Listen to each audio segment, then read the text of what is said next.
Hey, everybody. Welcome back to the podcast. Today, we're joined by Chris Pattison, who is, I guess, the lead founding running person for the nonprofit Friends of the Sutro Tunnel. So we're glad to have you on. Thanks for coming on, Chris. Oh, thanks for having me, Chris. This is awesome. Really appreciate you bringing us on board here. Yeah, you said this is your first podcast, right? Yeah, first podcast. So you got to break me in. Yeah, I love popping cherries. That's great. All right, sweet. So why don't you tell us a little about your organization and what you guys are doing? What is the Sutro Tunnel? A little bit about maybe Adolf himself, Adolf Sutro, who it's named after. Sure, yeah. Okay, go. Our organization is called the Friends of Sutro Tunnel. We are pending our nonprofit status. We've applied for it. We're just waiting. IRS is a little slow. And we're working on restoring the historic Sutro Tunnel and site. The group, just a group of volunteers, started showing up at this privately owned site back in 2016, fixing it up, restoring it, just to help restore the place. And then in last year, the nonprofit group Friends of Sutro Tunnel were formed. Then the owner of the site donated the site to the nonprofit organization, a 28-acre historic site, essentially a ghost town, an old mining site. Yeah, donated to us. They hired me in just September of last year, and since then we've blown it up. I'll tell you, the history I knew about Adolf Sutro up to September of last year was just what was on Wikipedia. Right. And now I have probably one of the largest Adolf Sutro libraries. Oh, nice. And boy, I just downloaded all this information. It's great. About me, before this, I was a pawnbroker. Oh, wow. 10 Okay. years. Yeah. I also own a small side business, construction, demolition, that type of stuff. But I've always loved history. And I got a lot of people I heard change their career last year. Oh, yeah. One of them that jumped ship. And I saw this. I love history. History is my thing. My background in college was architecture, but I didn't even finish that degree. But mostly it's yeah, being a pawnbroker forever. And I landed this, and it's been great. Yeah. Oh, wow, that's interesting. So, aren't you part of like the Chamber of Commerce of, Hayden City or something? Not in Hayden City. I'm on the board member of the Dayton Chamber of Commerce. Or Dayton, what I was thinking. Yeah, Dayton, Nevada. And then we're working on forming a Virginia City Chamber of Commerce. I'm also on the Carson City Historic Society on that board. And I'm in a lot of different groups. I used to be search and rescue years ago. I just like volunteering. And Right. I don't have enough time, so I just give it away. So from my understanding, I think Nick probably knew about the tunnel and stuff and the Sutro Bass before I did. And he's actually been to the Bass. I haven't been there yet. But so from my understanding is there's actual mining taking place in Virginia City, and the mines were getting overwhelmed with groundwater or something. And so Adolf Sutro was going to build basically an aqueduct from 4 miles away there to the mining site to relieve the flow of the water. Is that correct? Yeah, pretty much.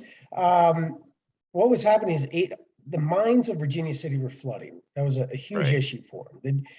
The people that found it first, Comstock, Pancake, and they were placer gold miners. So they were just picking up gold off the ground. And then they found this other blue stuff. How did it say? It turned out to be silver. A lot of those guys, they sold it. They were placer miners. They weren't interested.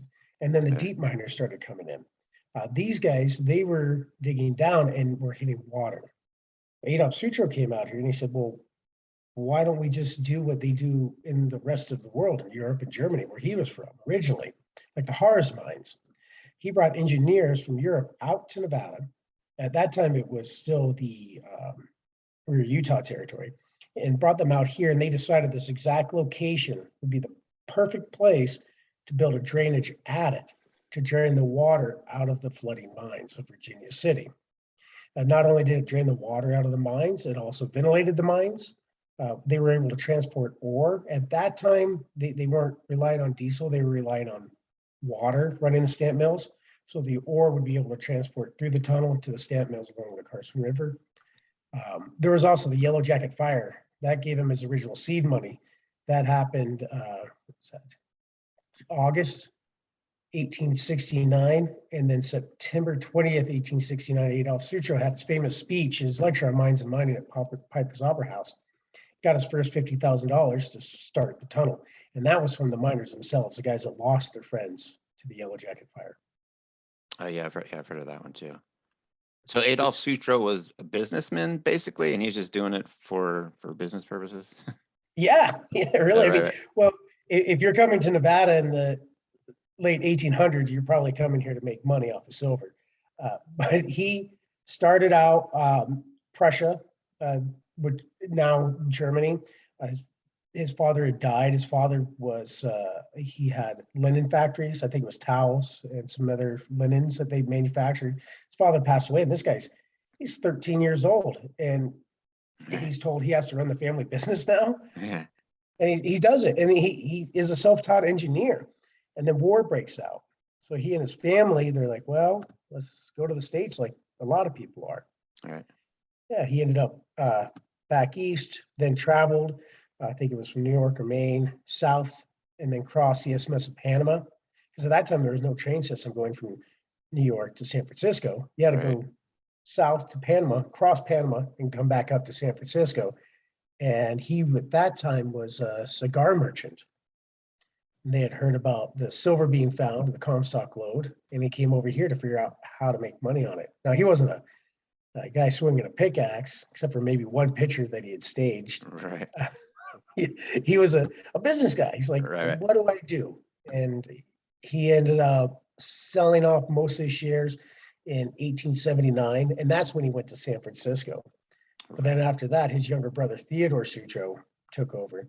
I'm rambling. I could go on about this. Oh, no, this is great. I love it. No, you're good. Yeah. And then Theodore Sutro took over, and he took over until his brother Adolf Sutro passed away, which when I first came on board here, everybody thought Adolf Sutro left, and that was it. Everything shut down. Well, now we know that the Sutro Tunnel was staying in operation until Executive Order L-208 came out December 7th, 1942. So Sutro and all non-essential mining across the United States is shut down for the war effort. All right. And so what year did Adolf begin the tunnel? Do you know what year he started? And how long did it take? Yeah, so he got it done 10 years, well, 9 years really. So October 19th, 1869 was the original commencement date. He had been working on a little bit before then, but that was a big party date.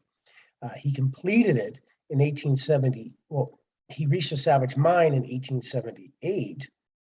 And then in 1879, continued the north and south laterals, connecting to all of the mines across the Comstock, or at least the biggest ones. Yeah. A fun story about when he connected in 1878 to the Yellow Jacket, I'm sorry, the Savage Mine. Everybody had thought the air was going to rush through the Sutro Tunnel and it was just going to blow everybody down and knock everybody out. And Adolf, being a self-taught engineer, he said, nah, you guys are wrong. It's going to go up. Well, they blew the hole, and the air gust was so strong, it knocked people down in Virginia City that were standing near near the mine. Yeah, knocked them down, blew out candles. It was, you can imagine being 1,600 feet underground and lose all your lighting. Oh, wow. Yeah. I bet that was freaky. I've had that happen. Yeah, you would. Yeah, you know that. And so is the tunnel just a straight shot from there to Virginia City? Mm-hmm. It is an exact straight line at less than one. I did the math recently. It only increases, I think, 200 feet from the start at Sutro to the end at 3.88 miles to the Savage Mine. So that's almost 4 miles long with less than a 200-foot incline in that distance, perfectly straight. Yeah, see, that blows my mind, that just the engineering and the math involved in that. Because if you're off just a little bit, you could be hundreds of feet away, even more from your destination point. I mean, just the engineering, that's amazing. It's incredible. Yeah, and they use all mechanical engineering and how they communicated with each other. You got to see the picture of it. It's not a regular Morse code device. It's a huge round thing. It's at the Mackey Museum in UNR, and they could communicate with this typewriter that predates our typewriters. Oh, wow. They also had a theodolite that is in the Nevada State Museum's archives, And we still have the base at Sutro that the original theodolite stood on, so they mechanically measured a perfectly straight line. So Right. amazing. Yeah, that pretty is cool. amazing. So when Adolf started this project, I'm assuming there was nothing there. Like when the miners came, did they have to build a town there? Was it like saloons, stores, probably a brothel or two? Is any of that still there? Is it any of that standing still, or? Well, sort of. So Adolf Sutro, being the engineer he wanted a perfect mining town. He had seen the gold rush and a lot of these other mining towns just pop up. People building huts around there to live in and Right. all willy-nilly. He made a perfect town with perfect square plots, starting with his youngest daughter's name, or starting with Adele and then working all the way through the alphabet. And one of the prerequisites, if you're going to buy a house in the town of Sutro, was you also had to buy a tree from him and take care of that tree on your plot. Yeah, it started out pretty small, a few hundred, then worked up 900, and then maybe a couple thousand later on. I'm not sure the exact numbers. Unfortunately, the town site is now gone. We have a couple of pictures we know are the town site of Sutro. We have one that we speculate is. The original photographer says it's the town of Sutro, but he's long gone. He wrote on this picture. But then some other people think it's a different town in the area, Cherry Creek, I think, but we're just not sure yet. But it was pretty big at one time, but now it's all developed. All that's left is the buildings on our site. Yeah. Do you know why they picked that location so far away? Was it just a good place to dump that amount of water, or do you know why they picked so far away, 4 miles? Yeah, I've read some of the engineering. I have to read the rest of it. After a couple of pages of engineering, you start getting Falling heavy asleep. eyes. Yeah. But so essentially the reason was primarily so it could connect to all the mines and drain the water from them. But then they needed somewhere to put that water. There is a 200,000 gallon capacity pond on our site that water still goes into today. And then he bought farms between Sutro and the Carson River. Now along the Carson River, you had stamp mills, so almost the whole length of it.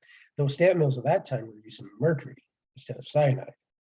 Right. So that water wasn't very good to use. Right. It's being processed, or you're transporting logs from Lake Tahoe and mercury mining or stamping. And so he built a flume that went from the mouth of the tunnel across the Carson River and watered his ranches on the other side of the Carson River and irrigated the ranches on this side of the river as well, on the Sutro side. So it was a main irrigation system. There's 3,500,000 gallons of water per day coming out. Wow. And that was the valley. So instead of the water getting stuck up in the hills or somewhere else, he had this beautiful valley, which is Dayton Valley, that he irrigated. All right. Sounds like a lot of things were at play there. Oh yeah. So what are you looking at now as restoration wise with the site itself? I've seen some of the videos, and like the tunnel itself's got some pretty major collapses right there in the beginning. So what are you guys looking at? Like what's that look like? So yeah, that video is available. That was done by E-Rock. Fantastic guys over there. They used an Helios 2 drone. That was a drone. Flight in. Yeah, did a LiDAR and 3D rendering of the site and the tunnel. That initial collapse that you see in that video, we've since cleared. Oh, wow. So, Nice. Yeah, it's gone. We pulled it all out. It's wide open, but it's a colluvial fill. So it's really loose. And as it's hot right now and that's drying, fundraising is key.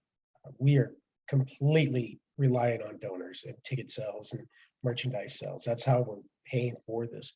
That initial clear out, they donated most of their labor, but that was still almost $30,000 to clear out that initial collapse. Wow. Could you get like an excavator or something in there, or is that just done by hand? Yeah, we used a little mini one or something? designed piece of equipment, which Right, is yeah. really just a long pole that we welded onto a fork and then welded a plate on the end of it and an engineer stamp saying it was safe to use. And we put that on the front of a Bobcat and drug out. Right, So right. the timbers that were in there were Houston Oil and Minerals came back out in the early 80s, late 70s, and rebuilt the mine or the tunnel under speculation. And they didn't use square set timbers. They just used wedge set. So it all collapsed and it fell to at least 2,500 feet back. So what we're doing now is, and we have the original plans that Adolf Sutro had used. We're going to go in and instead of a square set, the idea is to use his like a polygon shape, and then backfill that. So we have timbers, we have 2 mills, and a contractor, local contractors donating his forest that he has for the timbers. Oh, wow. Yeah, all free, yeah. And milling it, and we're gonna build this like a polygon shape and backfill that with concrete. And then when we get past the colluvial fill and we get more into like a breccia, then we'll have a hard pan, and you guys know, we won't have to timber in those sections. And we'll just go back as far as we can. Maybe 4 miles, we'll see. Depends how much money we get. Wow. Yeah, it'd be super cool to connect it to all those other mines. Right? Well, Division of Minerals, they came out and they capped all the mines around the area with those back cages. But we've read in some of the original journals, there's an entire town under there. They had to have places for ice storage. They had to have places for break rooms. They had to feed the guys. There was closing areas. But you guys know that's what's underneath these places. So think about a lot of these back cages too are pretty passable, or they have pads and gates. If you get permission, you can go in usually, which is cool. So that would be also, because I know a lot of people in the community, they hate the back gates. Also, 90% of the time, back gates are ineffective and there's no bats in them. We've seen that a few times. So they're like, oh, this is a huge bat spot, and there's not a single bat in sight, no bat poop, no sign of life at all. And I'm like, no.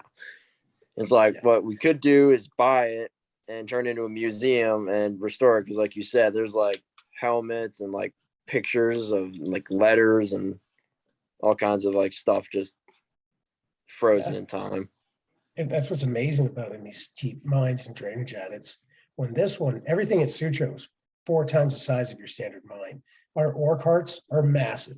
Our wheels are massive. The equipment, everything out there. Most of your adits that you'll see out just spelunking around are barely big enough for a small ore cart to go through, and sometimes not even that. This thing is huge. We're talking 10 feet by 20 feet by 4 miles. And then we read that way back there expands even larger than that. We got like more door under here. This is going to be. It's like the old train tunnels almost. Like they could put an entire steam locomotive in it. Yeah, and Sutro love trains. We think there was a train, but we do have 2 electric mules from early 1900s, like 1903 to 1907. One with Edison batteries, another one with a wooden engine block. We're hoping to restore these, and if we can get the tunnel done, or at least in parts, you can ride on the electric mule or in the ore carts all the way back. Yeah, that'd be super cool. It'd be cool. I'm coming back out that way towards LA by the end of August, so it'd be cool. I can get Chris Hall on the podcast. Okay, we can possibly come down and do a video, and then we can get that out. I know we have a lot of interaction on Instagram too. So, and they're all very supportive of this community. With our guy, Chris Adams, he just bought a bunch of mines, and we're working with that. And of course, Sarah Gordo. And then this, it's like a huge push to just restore the West. Yeah, preserving history, yeah. Yeah. Instead of letting the government knock down all the old ghost towns. Well, and when you come out here, you'll see that the Sutro site was kind of the last bastion to BLM. Below us, there's a huge development coming in. And then to the north and south of us, the east and west of us, there's 2 other developments going in. Behind us is BLM, so we fenced the property and we're protecting it, and we're doing tours. But if they wanted to bulldoze the whole site and build on it. So thankfully, this gentleman that donated it to us and helped us build the nonprofit group, there's a group of these guys, and they wanted to preserve the history. And this is, like you said, there's a big push on history preservation right now. And there has to be, because there has to be a balance between development and historical preservation. Yep. Yeah, I saw the video that you have to actually access a modern day tract of housing just to get to the site. It's kind of unusual to see that. Yeah, it's going to get worse too. Yeah. Something that really pushed me towards preservation too. I was in Dannyville with my buddy Mike, and we work his gold mine together. There's a site of what remains of an old cowboy ghost town in mine, and apparently the town just like went in, just completely bulldozed it because it was a hazard. But pictures like a year prior to that, all the buildings were like standing perfectly and like, but yeah. Yeah. I'm sure you've heard, Chris, I live here in Livermore, and Tesla actually had a huge mining site here in Livermore, and it's all gone now. They just took it all down. Yeah, it's real sad to It's see. unfortunate. Yeah. Yeah. But thankfully, for guys like you and other people out there, educating the public and working on promoting this information and making it cool again. I mean, I think it's really neat when you find something that's 200 years old that hasn't been touched ever since the guy that dropped it there. Right. And learning this history. I mean, just up to last year, we knew that Adolf Sutro left and then the Sutro Tunnel stopped operation. And now we know that's not true. So there's so much we don't know that we're constantly learning. And there's so much more to go. And we can all work together on that. Yeah. Oh yeah.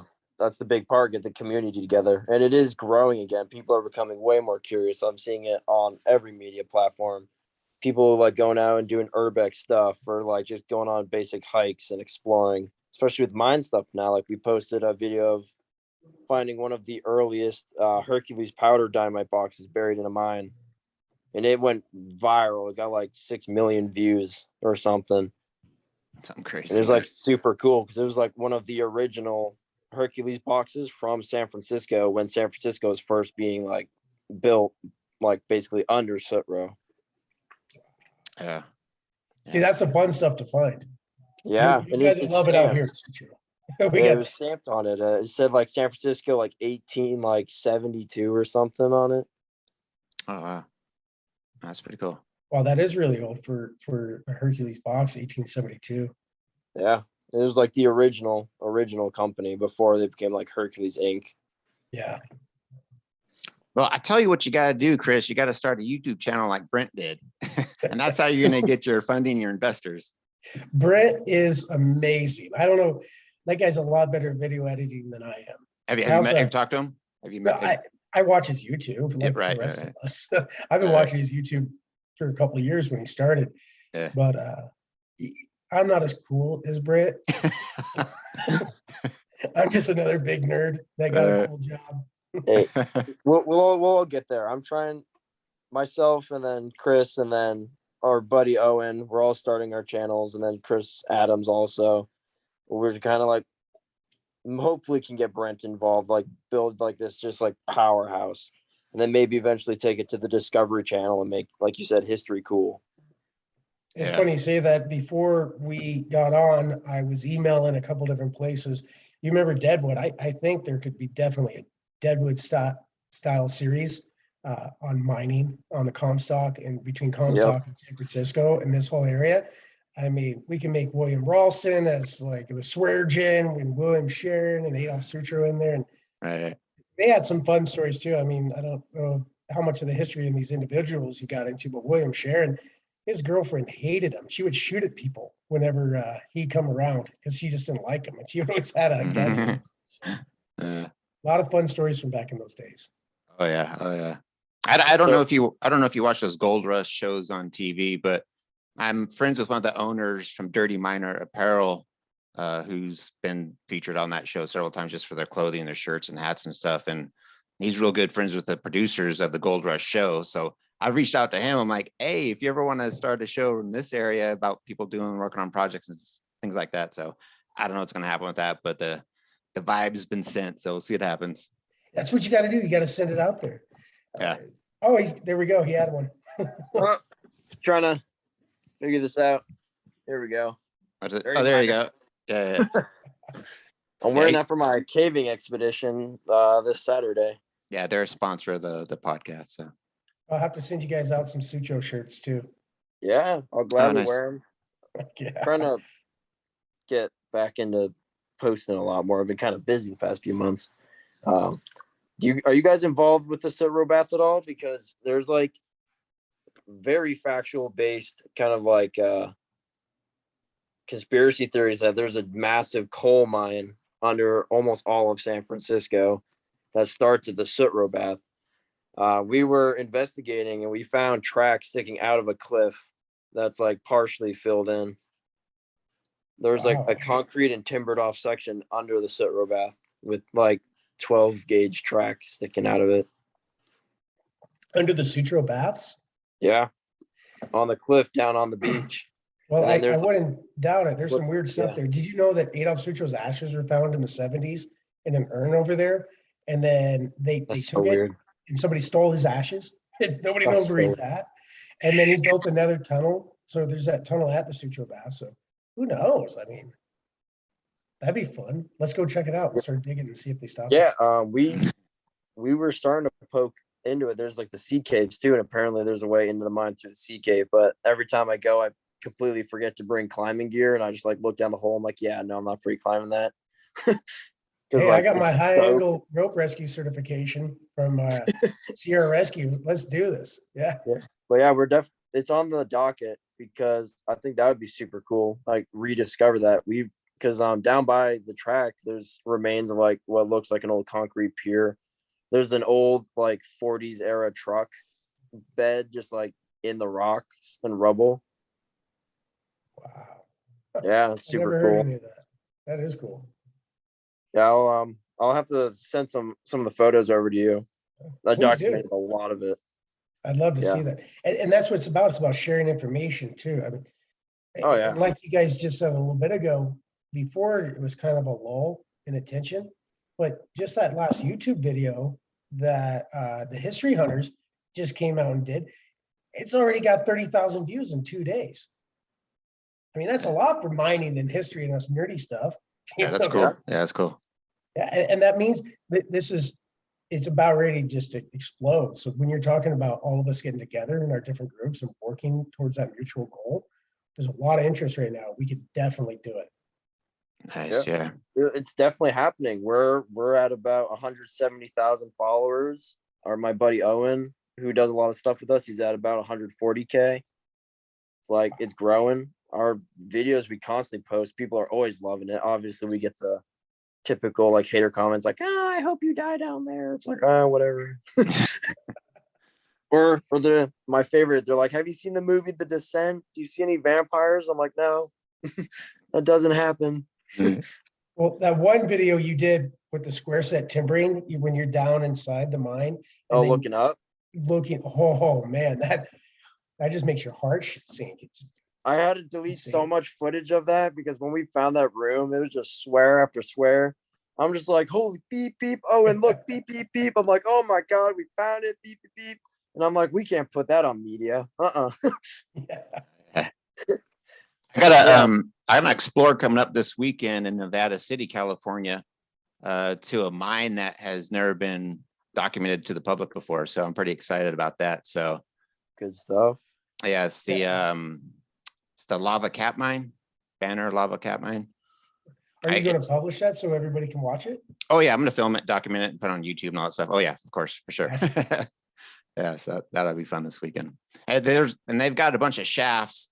I'm not certified in the rappelling, so maybe we'll get you there. I'll get you something. there, I promise. Yeah, I need to get certified. Yeah, just take the rope. Anybody can do it. You tie it to your truck. Yeah. But don't do that. Don't do that. Bad advice, people. As we all get more and more into this, we become less kind of like college kids, like just climbing in dirty holes, to more professional, like gas monitors, rad pagers, like at some point rebreathers, like proper SRT training, first aid training. I always carry a trauma kit, plenty of glow sticks, enough batteries for literally to charge every flashlight for like a month. Well, and that's how you learn, right? By doing it wrong first few times. And you're like, man, it's better to have it and not use it than need it and not have it. Yeah. And especially with the training too. There's little things that you'll pick up that can save your life. I mean, you can go to your local community college and pick up a first aid, a CPR course, hook up with your local search and rescue. They'll do free rope trainings, swift water trainings, high ankle rope rescue trainings, all for free. And you can do this stuff. And if you're out there and you hear this, take these classes, do it. It could save your life, or you could save somebody else's. And all it takes is once. Exactly. Yeah. And right now I'm pushing to get everybody on the teams, like everybody, like cave rescue certified. So like if we're below ground, something goes wrong, we can self-rescue, which is a big thing. But it has been quite a while since I was in college, though. Yeah, I'm only 23. Yeah. He's the These baby. kids, right, Chris? I got into this pretty young. A little background for me. I don't know how much Chris has said, but like I started kind of like in middle school, like small stuff, just like after school. I grew up in Portsmouth, New Hampshire, so we had like the old military bunkers and stuff. So we were just like thought we were cool. We'd go explore them and tell like ghost stories and like try and freak each other out. That And is then cool. from there, it just kind of blew up into me searching for all these abandoned buildings, and I started doing mines, and then it really blew up from there. Yeah. Adventure, man, making life an adventure. That's what it's all about. That's right. All right. So we got to land this plane. It's getting close to the time here. So Chris, thanks for coming on. I appreciate you giving your time. And yeah, if there's anything else that we can do to help support and be of help service to the restoration, let us know, man. Yeah, I really appreciate you guys. And this just went quick. I did one post on the Facebook page, and then everybody's like, "Hey, come on!" Like, yes, let's do it. This is exciting stuff. You did it on the right page. That's you got, it. You got Max, Donald. You have us, Chris Hammond. Lots of good people. Joanna or Jonah, I think her name is. And it's all about luck, and it's all about good personal contacts too, because it's everybody helping each other. Yeah. You find positive people, surround yourself with them, and keep going. Exactly. And that's Can I what it's do a about. quick plug? Yeah, I was gonna say, yeah, if people want to Yes. connect and support and donate, like what's the best way for them to do that? Yeah, check out our website. It's friendsofsutrotunnel.org. I can get you your tax certs. We are pending, but we're likely to get approved any day now for our nonprofit status, and we are a nonprofit organization. We also have our YouTube, our Instagram I don't do a lot on, but our YouTube and our Facebook I do a lot on. And we're doing tours on a regular basis. We have private events at the site. We're working on making some other large private events. So if you want to do something out there, let us know. But we're happy to do it, and we're happy to invite people out and to give group tours and private tours. And because donations and tours and T-shirt sales, that's how we raised enough money to clear that $30,000 collapse and multiple tens of thousands of dollars else on the site. And we haven't even got as big as we can. We're still real small, so we got a lot of ways to go. So check out our Facebook and our website. Thanks, guys. All right, there you go. All right, well, thanks for coming on, man. I appreciate it. Best of luck to you, and hopefully me and Nick will get out there one day, hopefully in the future here, and do a little exploring and check out the site and all that good stuff. So maybe we'll get you in the tunnel. Digging. That's what we're talking about. Yeah, let's get in there. All right, thanks, Chris. I appreciate it, and thanks for hopping on, Nick. Of course. And hey, Nick, thank you. Thanks, Chris. And I'll send links to everybody. Hopefully by tomorrow, I'll have it up on all the platforms, podcast platforms. Awesome. Perfect. Thanks, guys. All right. See you. All right, Peace. cheers. See you.